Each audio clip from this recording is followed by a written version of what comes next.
আর রান্না করে এমন একটা সবজির লগে পরিচয় করা দিমু যেটা আন্না হুটকি দিয়ে রানলেও হওয়াদ, বাজি করলেও হওয়াদ, আবার মাছ দিয়ে রানলেও হওয়াদ। এই সবজিটার নাম হয়েছে বাইগুন। বাইগুন আতা অনেক ভালো লাগে। আর বাইগুন কম বেশি বেঁকে খায়, তবে অ্যালার্জির কারণে হয়তো কিছু কিছু মানুষে বাদ দিছে, বাট সবাই খায়। এক সময় হয়তো এটা জনপ্রিয়তা অনেক আছিল, কিন্তু অ্যালার্জির কারণে কিছু মানুষে বাদ দিছে।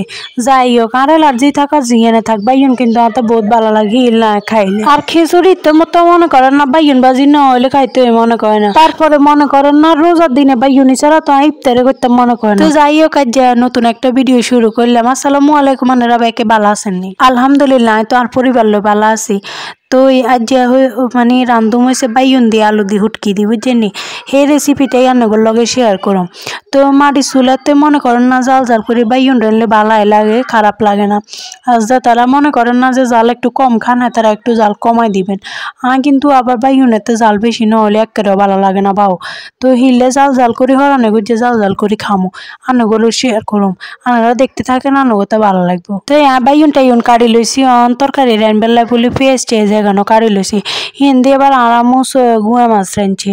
গুয়া মাছও কিন্তু আবার সোয়াদ লাগে, শীতকালে কিন্তু গুয়া মাছটা ভালাই লাগে, খারাপ লাগে না। তো এখন আবার আরামও রানবো। ইয়ানে আনগুলোর লগে শেয়ার করবে যাই জুচ্ছে দিয়ে আর জুচ্ছে আই চুলে দুয়ের অল্প দূর বম। এনে তো আর রান্না বাইরে 8 টাকা গাড়িও যায় না। মনে করেন না আমরা জামাই গোবাই প্যাকেন করলেও বাপের গোবাই তাইলে আমরা মেম সাহেব হয়ে যায়। মার কান্দের পুরি আগেও খাইছি, অনও খাইতে ভালো লাগে। তো দেখছেন নিয়ে না আমরা জুচ্ছে এলাইছি, মানে বাঙালি ভাবে গ্রামের মানুষে ইচ্ছে হুনি তরকারি রান্ধে, আমরা ইচ্ছে করি মানে বেগেন অতরে দিয়ে এলেছি। তো আর মুগুয়া মাছ রান দিয়ে এলেছে না, খালি উনেতে দুনিয়া হাতে দিব। তো এবার আই যেখানে স্পেশাল ভাবে জুচ্ছে এনজি এখানে চুলের উপরে তুলে দিচ্ছি, বুঝছেন?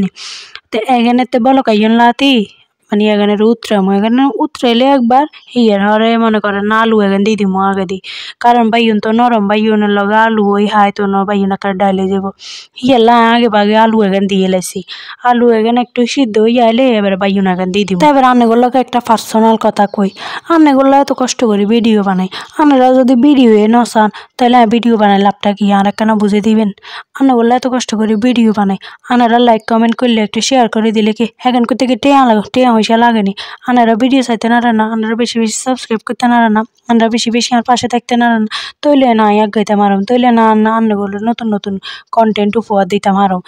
তো আন্নাগুলো বক বক করতে করতে আলু এখানে আধা সিদ্ধ হয়ে গেছে। তা আধা সিদ্ধ হয়ে গেছে আর আবার বাইগুন এখানে দিয়ে গেছি, বুঝছেন? বাইগুন এখানে আবার সুন্দর করে হইব। তো দেখছেন আর রান্না প্রায় হয়ে গেছে। খালি মানে উর্ফে দিয়ে দইয়া হাতা ছড়া দিব, কারণ দইয়া হাতা ছাড়া শীতকালে মানে রান্না একেবারে অসম্পূর্ণ। টমাটো কাঁচামরিচ মনে করেন না দইয়া টইয়া এখন ছাড়া তরকারি একেবারে ভালাই লাগে না শীতকালে। তো তাই চাইয়ে আর বাইগুন এখন ঠিক মতো হয়েছে নি, চাইতে একটা ডাইলে সিন্নি হয়ে গেছে। তবে লাই চাইনও দিয়ে বেশি হিললেই মানে ভাঙ্গে না। তো তাই দইয়া হাতা দিয়ে লাইছি, দইয়া হাতা দিয়ে তো নামালাইছি। দেখছেন নি কি সুন্দর একটা কালার আইছে, কিন্তু ভাত খেতে যে এত ভালো লাগে। বারো বাবু যে তরকারিতে এমন তো জাল দিছি কেন খামো আল্লাহ মাবুদে জানে। এবার সহসে হইয়া লইছি, বুঝছেন? এর আবার কাঁচামরিচও তিনগে লইছি। তো আর ভিডিওটা ভালো লাগলে অবশ্যই লাইক কমেন্ট শেয়ার করবেন, আর আল্লাহ বেশি বেশি দোয়া করবেন। আজকের ভিডিও পর্যন্তই, আল্লাহ হাফেজ।